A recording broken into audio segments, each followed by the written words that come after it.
তো রিসেন্টলি বাজারে লঞ্চ করে গেল স্যামসাং গ্যালাক্সি M15 5G মোবাইলটা কিন্তু যথেষ্টই কম বাজেটের মধ্যে লঞ্চ করেছে, খুব সস্তায় লঞ্চ করেছে, কিন্তু অল্প দামে লঞ্চ করা সত্ত্বেও এতে ফিচার স্পেসিফিকেশন কিন্তু আমরা মোটামুটি বেশ ভালোই পাচ্ছি দামের বিবেচনায় যদি দেখা যায়। তো এই ফোনে আমরা কি কি ফিচার স্পেসিফিকেশন পাচ্ছি, ফোনটার দাম কত, ফোনটা কেমন হবে তোমাদের জন্য, সেই সমস্ত ব্যাপারে বিস্তারিত জানতে হলে ভিডিওটা শেষ পর্যন্ত দেখো, অনেক কিছু জানতে পারবে তোমরা এই মোবাইলের ব্যাপারে। তো শুরু করা যাক আজকের ভিডিও। হ্যালো ফ্রেন্ডস, আমি আনন্দ আর তোমরা দেখছো লিমিটলেস আনন্দ চ্যানেল। যারা এখনো পর্যন্ত এই চ্যানেলটাকে সাবস্ক্রাইব করোনি, কি করছো ভাই, ঝটপট সাবস্ক্রাইব করে দাও। তো আমরা সোজা চলে আসি এই মোবাইলের ডিসপ্লের দিকে, জেনে নিই এই ফোনে আমরা ডিসপ্লে কেমন পাচ্ছি। তো এই মোবাইলে আমরা পেয়ে যাচ্ছি 6.5 inch full HD plus super AMOLED water drop notch display.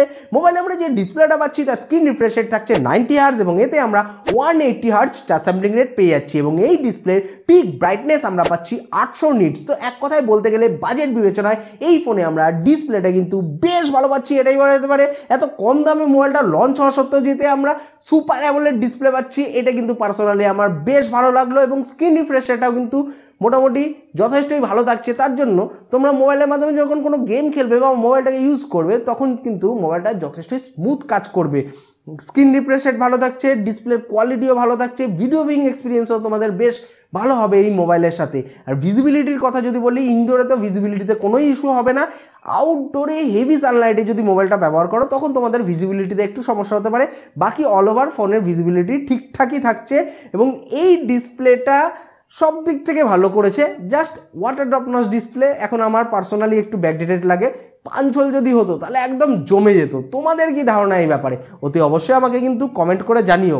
এবার সোজা চলে আসি ফোনের লুকসের দিকে। লুকস ওয়াইজ ফোনটা দেখতে মোটামুটি অ্যাভারেজ লেভেলের করা হয়েছে। ফোনটা তোমাদের দেখতে কেমন লাগছে অতি অবশ্যই আমাকে কমেন্ট করে জানিও। যাদের হাতের সাইজটা একটু ছোট তাদের হাতে কিন্তু এই মোবাইলটা ইজিলি এঁটে যাবে, মানে মোবাইলটা সাইজে একটু ছোট থাকছে, কমফোর্টেবলি মোবাইলটা তোমরা ইউজ করতে পারবে। এই মোবাইলের ওজন হচ্ছে 217 গ্রাম এবং এর থিকনেস হচ্ছে 9.3 মিলিমিটার। ওজনটা একটু বেশি মনে হচ্ছে, তাই তো?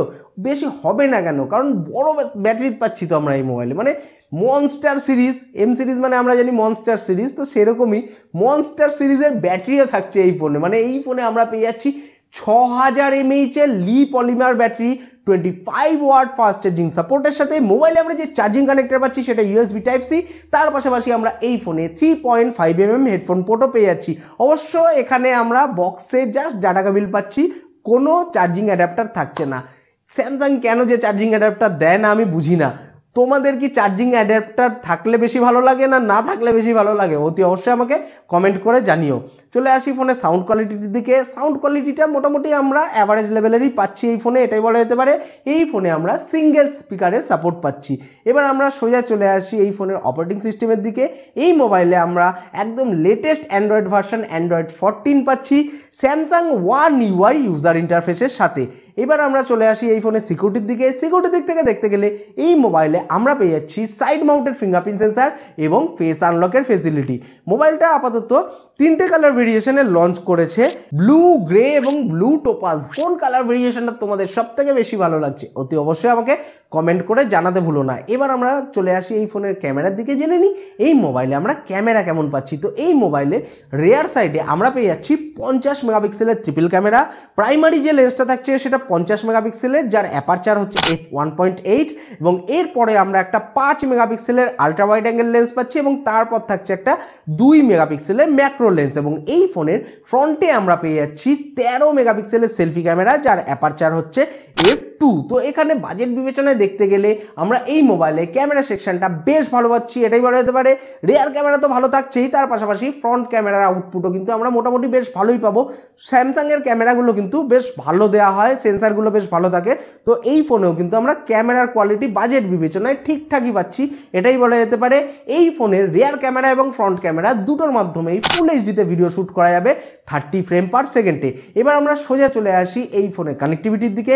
কানেক্টিভিটির দিক থেকে দেখতে গেলে এই মোবাইলে আমরা পেয়ে যাচ্ছি 5G, Wi-Fi 5 dual band, Bluetooth 5.3 এবং ডুয়েল 4G ভোল্টি। এবার আমরা জেনে নিই এই মোবাইলে আমরা পারফরমেন্স কেমন পাবো, মানে এতে আমরা প্রসেসর কি পাচ্ছি। তো এই ফোনে আমরা পেয়ে যাচ্ছি MediaTek Dimensity 6100+ প্রসেসর। এটা একটা 6nm অক্টাকোর প্রসেসর, যার ম্যাক্সিমাম ক্লক স্পিড হচ্ছে 2.2 GHz এবং এতে আমরা Mali G57 MC2 GPU পাচ্ছি। তো এই মোবাইলে পারফরমেন্সের কথা বলতে গেলে বাজেট বিবেচনায় এই ফোনে আমরা পারফরমেন্সটা বেশ ভালো পাচ্ছি এটাই বলা যেতে পারে।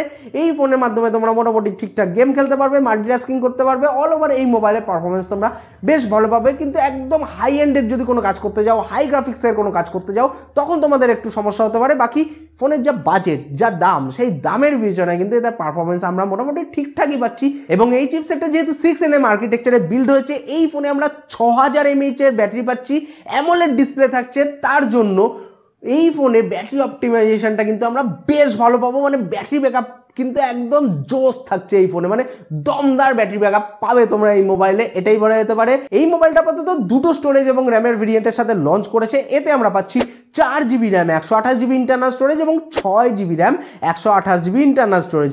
এই ফোনে যে র্যামের টেকনোলজিটা ইউজ করা হয়েছে সেটা LPDDR4X এবং এতে আমরা UFS 2.2 স্টোরেজ টাইপ পেয়ে যাচ্ছি। এছাড়াও এই মোবাইলে আমরা হাইব্রিড সিম কার্ড স্লট পাচ্ছি, মানে একসঙ্গে দুটো সিম বা একটা সিম আর একটা মেমোরি কার্ড ইজিলি সেট করা যাবে এই মোবাইলে। আমরা তো সব কিছু এলাম ফোনটার ব্যাপারে, এবার জেনে নিই ফোনটার দাম কত। তো এই মোবাইলের 4GB RAM 128GB internal storage ভেরিয়েন্টের ভারতের বাজারে অফিসিয়াল বাজার মূল্য হচ্ছে মাত্র 13,299 ভারতীয় টাকার মতো, যেটা বাংলাদেশ টাকায় কনভার্ট করলে মোটামুটি মোবাইলটার দাম এসে দাঁড়াচ্ছে ওই 15 থেকে 16,000 বাংলাদেশ টাকার কাছাকাছি।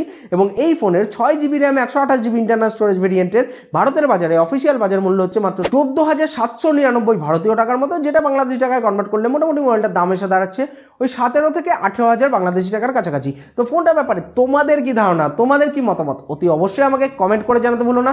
ভিডিওটা ভালো লেগে থাকলে ভিডিওটাকে লাইক করো, নিজের বন্ধুদের সঙ্গে শেয়ার করো। পরবর্তী ভিডিওতে আবার দেখা হবে। বাই, সবাই ভালো থাকবে, সুস্থ থাকবে।